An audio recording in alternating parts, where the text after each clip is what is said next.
So Dr. Shim Ching, board-certified plastic surgeon, Honolulu, Hawaii, going to talk to you about Asian rhinoplasty and building up the tip of the nose. In the previous video, we talked about the bridge of the nose, how we can build up with silicone or cartilage. I can use either, but usually the faster choice is to use silicone. The next step in an Asian rhinoplasty is to work on the tip of the nose. And that really is critical because along with a low bridge, usually a flattened, rounded tip is what a patient wants me to fix when I'm doing an Asian rhinoplasty. It used to be that the tip of the nose was built up by an implant, what we call an L-shaped implant. And I know that's a very unsafe procedure. I take out those implants all the time. Whenever you try to put a lot of tension on the nose with an implant inside, solely an implant, it just doesn't work.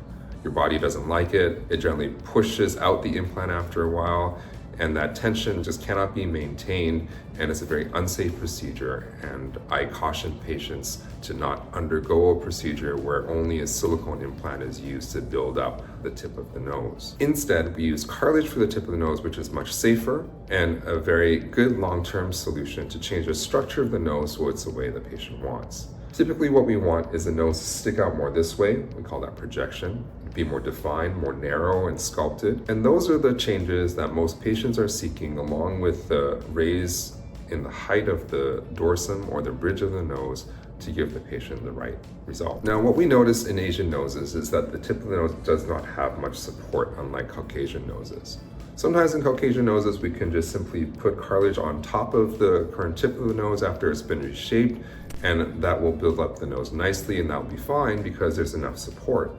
In Asians, because the structure of the cartilage underneath the tip is weaker, we really need to build that up with strong cartilage. Unfortunately, there aren't a whole lot of readily available sources of cartilage in the human body that can build up the tip of the nose like that in Asians. Usually the septal cartilage, which is the plate of cartilage in between your nostrils, in between the two nasal passages, is quite small and weak, and that's not enough. So that's one reason why a lot of doctors will go to a rib cartilage, because that is a source of very strong, stiff cartilage that we can use to build up the tip of the nose in the way that patients want. One thing I have been using is, instead of making a cut on patient's chest and causing a lot of pain and discomfort and recovery from that procedure, I've been using donor cartilage.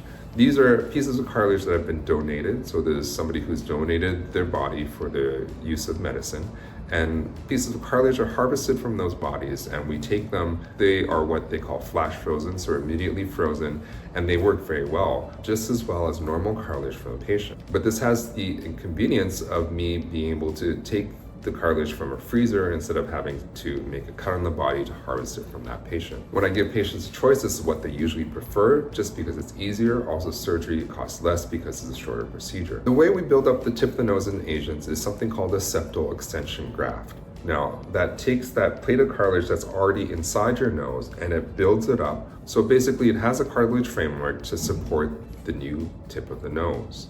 On top of that, we may layer on pieces of cartilage to give patients that more defined tip. Additionally, we may layer on cartilage to give more tip definition. And this is really how we give the best results, in my opinion, with the shortest recovery. With a silicone implant for the bridge, with donor cartilage for the tip of the nose, because that lessens the surgery time as well as the incisions on the body. So I feel that's the best combination of things, a silicone implant and a donor cartilage for the tip of the nose, because that minimizes surgery time as well as harvesting from another incision elsewhere on the body. So this is all in the interest of shortening recovery, pain, discomfort after the procedure. This is Dr. Shim Ching. Thanks for watching. If you like this content, give us a like down below, give us a comment, subscribe to our channel, and next video will be talking more about Asian rhinoplasty.